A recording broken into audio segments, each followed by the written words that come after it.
오늘 2부 새벽기도 함께 하신 우리 성도님들 환영합니다. 우리 찬송가 380장으로 하나님 앞에 영광 돌려드리겠습니다. 380장 찬송입니다.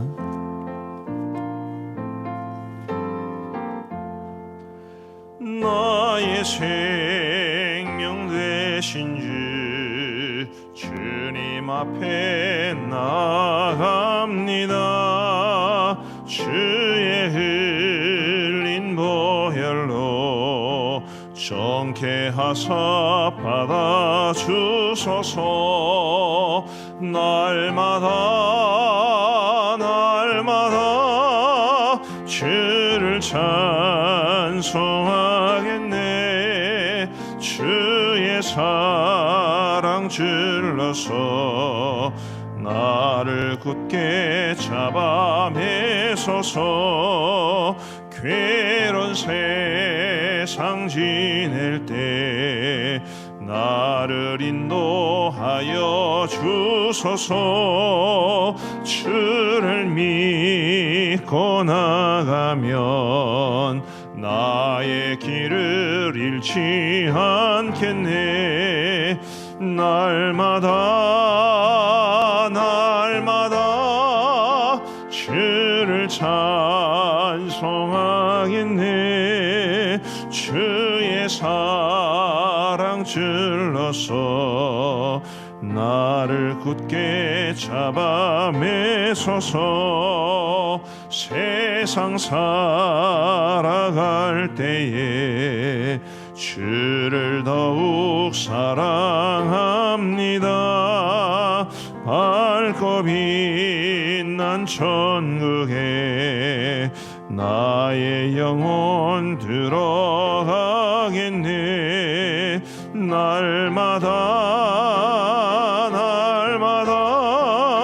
주를 찬송하겠네. 주의 사랑 질러서 나를 굳게 잡아 매소서.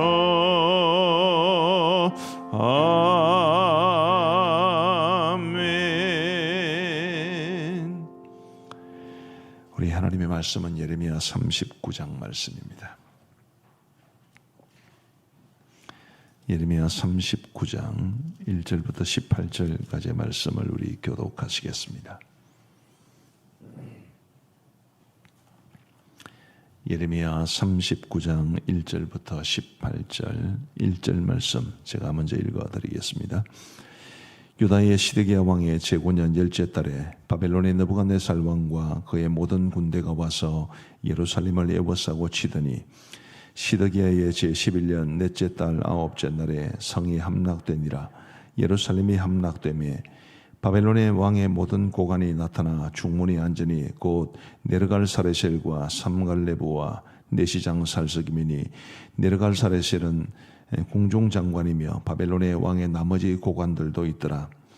유다의 시드기야 왕과 모든 군사가 그들을 보고 도망하되 밤에 왕의 동산길을 따라 두 담 셋문을 통하여 성읍을 벗어나서 아라바로 갔더니 갈대아인의 군대가 그들을 따라 여리고 평원에서 시드기야에게 미쳐 그를 잡아서 데리고 하맛 땅 림나에 있는 바벨론의 느부갓네살 왕에게로 올라가매 왕이 그를 신문하였더라. 바벨론의 왕이 림나에서 시드기야의 눈앞에서 그의 아들들을 죽였고 왕이 또 유다의 모든 귀족들을 죽였으며 왕이 또 시드기야의 눈을 빼게 하고 바벨론으로 옮기려고 사슬로 결박하였더라.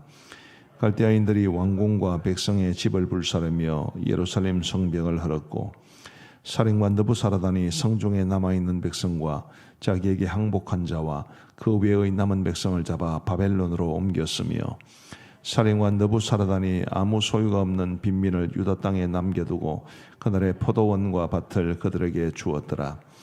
바벨론의 느부갓네살 왕이 예레미야에게 대하여 사령관 느부사라단에게 명령하여 이르되 그를 데려다가 선대하고 해하지 말며 그가 내게 말하는 대로 행하라. 이에 사령관 느부사라단과 내시장 느부사스반과 궁중장관 네르갈사레셀과 바벨론의 모든 장관이 사람을 보내어 예레미야를 감옥들에서 데리고 사반의 손자 아히감의 아들 그드라에게 넘겨서 그를 집으로 데려가게 하며 그가 백성 가운데에 사니라. 예레미야가 감옥들에 갇혔을 때에 여호와의 말씀이 그에게 임하니라. 이르시되 너는 가서 구서인 에벤멜렉에게 말하기를 만군의 여호와 이스라엘의 하나님의 말씀에 내가 이 성에 재난을 내리고 복을 내리지 아니하리란 나의 말이 그날에 내 눈앞에 이루리라. 여호와의 말씀이니라. 내가 그날에 너를 구원하리니 네가 그 두려워하는 사람들의 손에 넘겨지지 아니하리라. 내가 반드시 너를 구원할 것인즉 네가 칼에 죽지 아니하고 내가 노량물같이 내 목숨을 얻을 것이니 이는 네가 나를 믿었음이라. 여호와의 말씀이니라 하시더라. 아멘. 드디어 예루살렘 성이 함락이 됩니다. 예레미야가 예루살렘 성이 함락될 것이라고 그토록 외쳤지만 사실은 예레미야도 예루살렘 성이 함락되기를 원했던 것은 아닙니다. 우리 하나님께서도 예레미야를 통하여 끊임없이 예루살렘의 멸망을 예고하셨지만 하나님이 원하시는 것도 아니었습니다. 하나님이 원하시는 것은 그들이 회개하고 돌이켜 다시 삶을 얻는 것이지 예루살렘 성이 멸망당하는 것은 하나님도 예레미야도 원하는 것은 아니었습니다. 그런데 어쨌든 예루살렘 성이 멸망을 당합니다. 1절과 2절 말씀을 보시면 유다의 시드기야 왕의 제9년 열째 달에 요 9년 열째 달이 바벨론 왕의 군대가 이제 예루살렘 성을 포위 공격하게 된 날입니다. 바벨론의 느부갓네살 왕과 그의 모든 군대가 와서 예루살렘을 에워싸고 치더니 시드기야의 제11년 넷째 달 아홉째 날에 성이 함락되니라. 시드기야 왕 제9년 열째 달에 바벨론의 군대가 포위를 해서 11년 되던 해에 넷째 달에 함락이 되었다면 1년 6개월 동안 이제 이 포위 공격이 있었고 그 1년 6개월 동안의 공격 끝에 예루살렘 성이 함락되었다는 것을 말해 줍니다. 한 성이 바벨론이라는 막강한 군대에게 의해서 1년 반 동안 포위 공격을 당했으면 그 어려운 형편이 얼마나 극심했을지 우리가 가히 짐작도 할 수 없을 겁니다. 그 큰 이 어려움을 겪으면서 결국 상황은 비극으로 끝이 나고야 말았습니다. 유다의 시드기야 왕도 비극적인 종말을 맞이하죠. 그는 자신의 신하들뿐만 아니라 자신의 아들들이 다 눈앞에서 죽는 것을 보았고 그리고 바벨론 왕의 군대는 그 시드기야 왕의 두 눈을 뽑아버렸습니다. 마지막으로 시드기야가 자기 눈을 가지고 본 것이 자기 아들들이 죽는 것이었으니까 이것은 정말 지독한 고통이었을 것이 분명합니다. 그리고 사슬에 묶여 바벨론으로 끌려가게 되었습니다. 시드기야 왕은 왜 이렇게 되었나요? 이 질문에 대한 답을 조금 이따 드리고 이 예루살렘 성이 멸망되는 그 어려운 상황 속에서도 생명을 건진 두 사람에 대한 이야기도 기록되어 있습니다. 한 사람은 예레미야고 한 사람은 에벳멜렉입니다. 11절부터 14절이 이제 예레미야가 석방된 것을 말해 줍니다. 11절과 12절만 우리 같이 한번 읽어 보시겠습니다. 시작. 바벨론의 느부갓네살 왕이 예레미야에 대하여 사령관 느부사라단에게 명령하여 이르되 그를 데려다가 선대하고 해하지 말며 그가 내게 말하는 대로 행하라. 그래서 예레미야는 풀려납니다. 참 뭐랄까요, 좀 웃기는 상황이라고 생각이 되었습니다. 성이 멸망당하기 전에는 자기 백성들과 살 때는 고통을 당했고 감옥에 갇히기도 했는데 정작 바벨론 왕의 군대가 예루살렘 성을 함락하자 예레미야가 석방이 되었습니다. 아주 희한한 일이죠. 어쨌든 예레미야는 풀려나게 되었습니다. 그리고 15절부터 18절까지는 에벤멜렉이라고 하는 사람이 또 그 어려운 상황 가운데서 건짐을 받는 것을 말해 줍니다. 16절과 17절을 같이 한번 읽어 보시겠습니다. 시작. 너는 가서 구서인 에벤멜렉에게 말하기를 만군의 여호와 이스라엘의 하나님의 말씀에 내가 이 성에 재난을 내리고 복을 내리지 아니하리라 한 나의 말이 그날에 내 눈앞에 이루리라. 여호와의 말씀이니라. 내가 그날에 너를 구원하리니 네가 그 두려워하는 사람들의 손에 넘겨지지 아니하리라. 자, 이 에벤멜렉은 어떤 사람이었습니까? 우리가 며칠 전에 봤지만 예레미야가 유다 고관들에 의해서 그 물이 마른 농덩이에 던져졌을 때 그곳에서 죽을 수밖에 없는 상황이었지만 시드기야 왕을 설득해서 예레미야를 건져낸 사람이 에벤멜렉이었습니다. 에벤멜렉은 예레미야가 좋아서 혹은 예뻐서 건져 주었겠습니까? 에벤멜렉이 예레미야를 도와준 것은 예레미야가 하나님의 말씀을 전하는 사람이었기 때문입니다. 예레미야를 존중했다기보다는 예레미야가 전한 하나님의 말씀을 존중했다고 보는 것이 더 맞을 겁니다. 자, 그러면 예루살렘 성의 멸망과 함께 이쪽에는 시드기야가 있고 이쪽에는 예레미야와 에벤멜렉이 있습니다. 시드기야는 왜 비극적인 결과에 이르렀습니까? 이제 이 질문에 대한 답을 찾아야 되는데 답은 분명하죠. 하나님의 말씀에 순종하지 않았기 때문입니다. 하나님께서 끊임없이 예레미야를 통하여 회개할 것을 촉구하셨음에도 불구하고 이 시드기야 왕은 그 말에 전혀 순종하지 않았습니다. 마음에 불편함은 있었겠죠. 바벨론의 군대는 계속 압박을 해오고 나라는 위기에 처해 있고 그런 상황 가운데서 마음의 압박은 있었겠습니다마는 그러나 그는 결국 하나님이 말씀하신 대로 돌이키지는 않았습니다. 결국 비극적인 종말에 이르고야 말았습니다. 예레미야는 하나님의 말씀을 전한 사람이죠. 에벤멜렉은요, 하나님의 말씀을 전한 선지자를 도운 사람입니다. 예레미야와 에벤멜렉은 하나님의 말씀 때문에, 말씀 덕분에 살아났다라고 해도 과언이 아니겠습니다. 우리 사랑하는 성도 여러분, 하나님의 말씀을 전하는 것 참 쉬운 일은 아닙니다. 예레미야가 보여주지 않습니까? 그런데 하나님의 말씀을 전했기 때문에 고통을 당하고 감옥에도 갇히고 사람들의 미움도 받았지만 그게 예레미야가 살 길이었음을 우리가 알 수 있지요. 에벤멜렉은 하나님의 말씀을 존중하는 것이 또한 살 길이었습니다. 우리 믿음을 가진 모든 사람들은 하나님의 말씀, 그 말씀이 곧 우리가 굳게 붙잡아야 할 생명줄이라는 것을 아셔야 합니다. 성경 구절 두 군데를 소개를 해드리겠습니다. 에스겔서 20장 11절 말씀인데요. 우리 같이 한번 읽어보시겠습니다. 시작. 사람이 준행하면 그로 말미암아 삶을 얻을 내 율례를 주며 내 규례를 알게 하였고, 내 율례, 내 규례, 하나님의 말씀을 가르친다고 보시면 됩니다. 하나님의 말씀이 어떤 것입니까? 사람이 준행하면 그로 말미암아 삶을 얻을 말씀입니다. 신명기 30장 15절과 16절도 우리 같이 한번 읽어보시겠습니다. 시작. 보라, 내가 오늘 생명과 복과 사망과 화를 내 앞에 두었나니 곧 내가 오늘 내게 명령하여 내 하나님 여호와를 사랑하고 그 모든 길로 행하며 그의 명령과 규례와 법도를 지키라 하는 것이라. 그리하면 네가 생존하며 번성할 것이요 또 내 하나님 여호와께서 네가 가서 차지할 땅에서 내게 복을 주실 것임이니라. 아멘.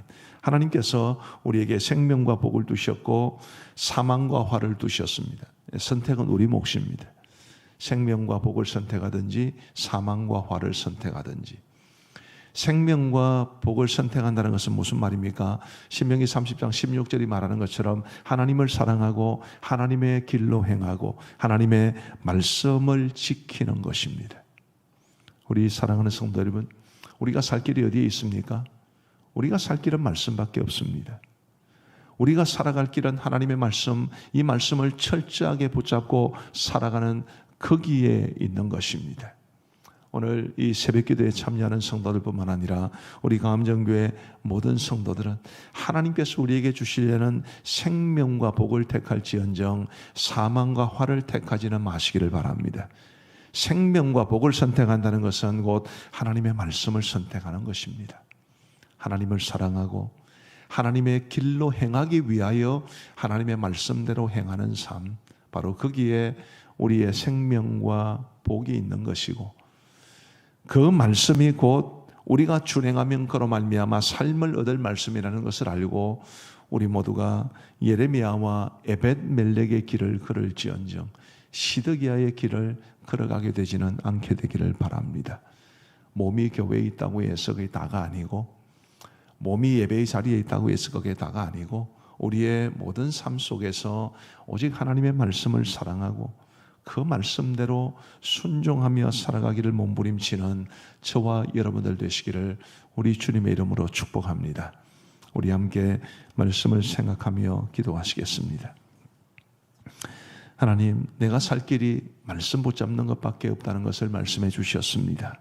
이 말씀 그대로 내가 정말 온전히 하나님의 말씀만을 붙잡고 살아갈 수 있도록 도와주옵소서. 연약하고 부족하여 넘어지고 실패할지라도 다시 우리 성령님 의지하여 일어서서 하나님의 말씀 굳게 붙잡고 살아가게 하여 주옵소서. 함께 기도하시겠습니다. 자비하신 아버지 하나님이여, 감사합니다. 오늘 저희들에게 귀한 은혜를 주셔서 우리 하나님 앞에 새벽 제단 쌓게 하시고 우리 하나님의 말씀을 듣게 하여 주신 것을 감사합니다. 시드기야는 하나님의 말씀에 순종하지 아니하여 끝내 비극적인 종말에 이르렀지만, 예레미야는 하나님의 말씀을 그 어려운 상황 속에서도 전하고, 에벤멜렉은 그런 예레미야를 존중해 주며 하나님의 말씀을 이제 존중히 여김으로써 생명을 얻었다는 것을 우리가 보았습니다. 자비하신 아버지 하나님, 우리가 결코 시드기야의 길로 행하지 아니하도록 도와주시고 예레미야와 에벤멜렉의 길로 행할 수 있도록 인도하여 주시기를 간절히 원합니다. 하나님의 말씀이야말로 그것을 준행하면 우리가 그로 말미암아 삶을 얻을 말씀인 줄 기억하게 하시고, 우리 하나님께서 우리 앞에 주신 생명과 복을 선택하기 위해서 우리가 걸어가야 할 길이 말씀의 길임을 알게 하여 주셔서, 아버지 하나님, 오늘 새벽 제단 쌓는 모든 분들뿐만 아니라 우리가 암정교회 모든 성도들이 하나님의 말씀을 굳게 붙잡고 살아갈 수 있도록 도와주옵소서. 우리의 살 길이 하나님의 말씀에 있다는 이 사실을 결코 잊지 아니하도록 도와주시고, 주의 말씀 굳게 부여잡고 오직 하나님의 말씀을 사랑하고 그 말씀대로 살아가기 위해 몸부림칠 수 있는 우리의 삶이 되어서 마침내 우리 인생의 끝에 하나님이 우리에게 주시는 모든 복을 누릴 수 있도록 역사하여 주옵소서. 우리 다음으로 우리뿐만 아니라 우리의 자녀들과 우리의 다음 세대들도 하나님의 말씀 붙잡고 살아가게 하여 주옵소서. 특별히 이제 우리 7, 8월 달에는 여름성경학교와 수련회가 있습니다. 코로나로 인해 여름성경학교와 수련회를 하지 못하는 일이 결단코 발생하지 아니하도록 도와주시고, 정말 이번 성경학교와 수련회를 통해서 우리의 자녀들, 우리의 다음 세대들이 말씀의 세계에 퐁덩 빠져서 말씀의 은혜를 풍성히 누리고 한평생 그 말씀 붙잡고 살아갈 수 있도록 도와주옵소서. 우리 함께 기도하시겠습니다.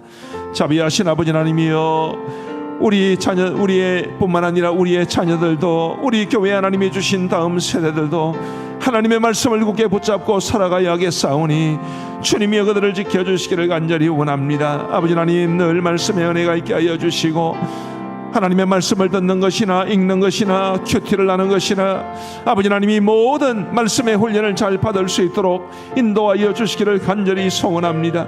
자비하신 아버지 하나님, 특별히 이번 여름 성경학교와 수련회를 기억하여 주시기를 간절히 원합니다.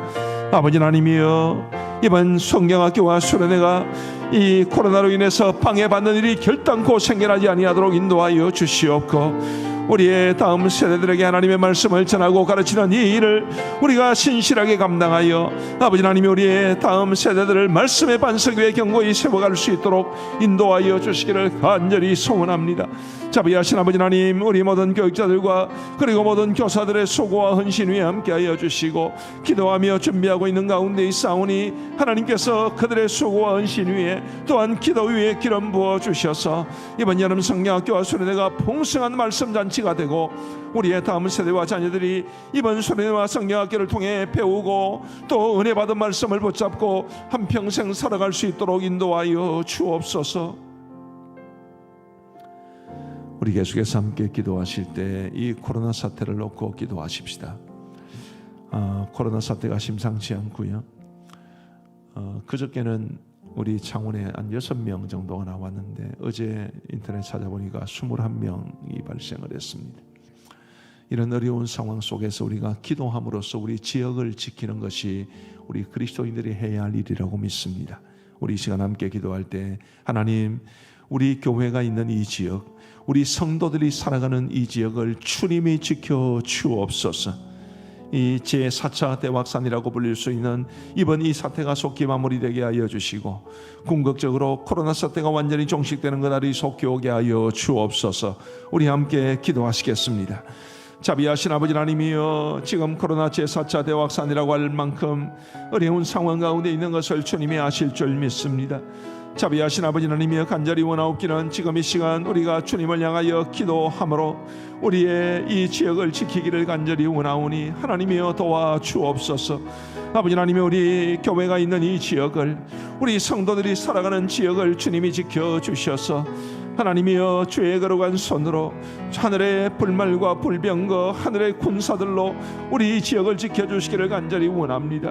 아버지 하나님이여, 코로나 바이러스에 감염되는 사람들의 수가 줄어들 수 있도록 인도하여 주시고, 우리 지역은 사회적 거리두기가 다시 강화되는 일이 없도록 인도하여 주시옵고, 아버지 하나님이여, 이 어려운 상황 속에서 오직 주님의 돌보심과 오직 주님의 은혜로우심이 함께하여 주셔서 주님이 우리를 이 코로나 사태로부터 지켜주시기를 간절히 소원합니다. 자비하신 아버지 하나님이여, 궁극적으로는 우리나라에서 이 코로나 사태가 완전히 종식되게 하시고 전 세계적으로도 속히 종식될 수 있도록 인도하여 주시기를 간절히 원합니다. 아버지 하나님, 뉴스를 통해서 들려오는 소식들은 별로 좋지 않은 소식들, 걱정과 염려가 많이 되는 소식들입니다마는, 그러나 우리는 믿습니다. 하나님이 살아계시고 하나님께서 이 모든 역사를 주관하여 주실 줄 믿습니다. 반드시 하나님의 능력의 손으로 이 모든 사태가 종식될 수 있도록 주님 인도하여 주옵소서. 우리 하나님 아버지 감사합니다. 우리에게 교회를 주시고 이 교회에서 새벽재단 쌓을 수 있도록 도와주시니 감사합니다. 주신 말씀 기억하며 하나님께서 우리에게 생명을 위해서, 복을 위해서 주신 이 말씀을 소중히 여기며 하나님의 말씀에 귀를 기울이고 말씀을 읽고 묵상하며, 그리고 하나님께서 우리에게 주시는 말씀의 은혜를 따라 그 말씀 굳게 붙잡고 살아갈 수 있도록 도와주옵소서. 하나님의 말씀이 우리를 생명의 길로 인도할 것을 믿습니다. 주의 말씀이 내 발의 등이요 내 길의 빛이 됨을 믿습니다. 우리 하나님의 말씀이 이 혼탁하고 어지러운 세상 속에서 우리를 진리 가운데로 인도하여 주실 줄 믿습니다. 그 말씀을 철저하게 붙잡고 우리의 삶의 한 절이라도 하나님의 말씀을 더 순종하는 일에 헌신할 수 있도록 인도하여 주옵소서. 우리가 암령교회 모든 성도들과 성도들의 자녀들 손들이 우리 하나님의 말씀을 굳게 부여잡고 믿음으로 살아갈 수 있도록 역사하여 주옵소서. 오늘도 우리에게 새날을 주셔서 감사합니다. 하나님 아버지, 무더위와 코로나로 인한 여러 가지 염려와 근심이 많은 시대를 살아가고 있습니다만, 그런 중에도 우리 하나님이 주시는 기쁨, 우리 성령께서 주시는 은혜를 풍성히 누리며 살아갈 수 있도록 인도하여 주시옵고, 믿음으로 상황을 이겨내고 하나님의 은혜를 의지하여 어려움을 극복할 수 있는 우리 성도들 다 되게 하여 주옵소서. 자비로우신 아버지 하나님, 지금 수도권은 이제 사회적 거리두기가 4단계로 격상되어 몹시 어려운 상황 가운데 처해 있고, 지방도 이제 이런 여러 가지 위험에 노출되어 있는 상황이온데, 우리 아버지 하나님이 땅을 지켜 주옵소서. 특별히 코로나 사태로 극심한 어려움을 겪는 자영업자들을 기억하여 주시옵고, 소상공인들, 모든 어려움을 겪는 사람들의 삶 가운데 주님이 함께하여 주옵소서. 자비하신 아버지 하나님, 우리 성도들의 생업에도 어려움이 없도록 인도하여 주시옵고, 우리 성도들의 모든 가정에 경제적인 어려움을 겪지 아니하도록 하나님께서 돌보시며, 특별히 우리 성도들의 자녀손들이 믿음으로 주 안에서 형통케 되는 복을 누리게 하여 주옵소서. 아버지 하나님, 선교지가 힘이 듭니다. 우리 선교사님들 기억하시고 선교지 교회들을 지켜 주옵소서. 선교지 교회들은 비대면 예배도 되지 않기 때문에 코로나가 발생한 이후 1년 수개월 동안 예배를 전혀 드리지 못한 지역도 있습니다. 아버지 하나님이여, 또 오시사 주의 백성들을 불쌍히 여겨 주시옵고, 속히 이 사태가 끝이 나고 하나님을 온전히 예배하는 복된 삶을 살아갈 수 있도록 도와주옵소서. 선교지가 힘든 와중에 미얀마의 유혈 사태는 여전히 계속되고 있는 가운데 있사오니 하나님이여, 그 땅을 불쌍히 여겨 주옵소서. 우리 양곤그레이스 신학교 교직원들과 학생들도 주님의 보호하심 가운데 무사히 지낼 수 있도록 도와주옵소서. 오늘 수요 기도회에 함께하여 주시옵고, 특히 선교사로 수고하시는 김만규 선교사님, 주님께서 사용하셔서 우리에게 선교 보고와 말씀을 해주실 것인데 우리에게도 풍성한 은혜가 있게 하여 주시고 우리도 보내는 선교사의 사명을 신실하게 감당할 수 있도록 역사하여 주옵소서. 이제 우리가 개인적으로 기도하겠사오니 우리의 기도에 귀 기울여 응답해 주시기를 간절히 원하옵고 우리 구주 예수 그리스도의 이름으로 기도하옵나이다. 아멘. 이제 우리 개인적으로 기도하시겠습니다.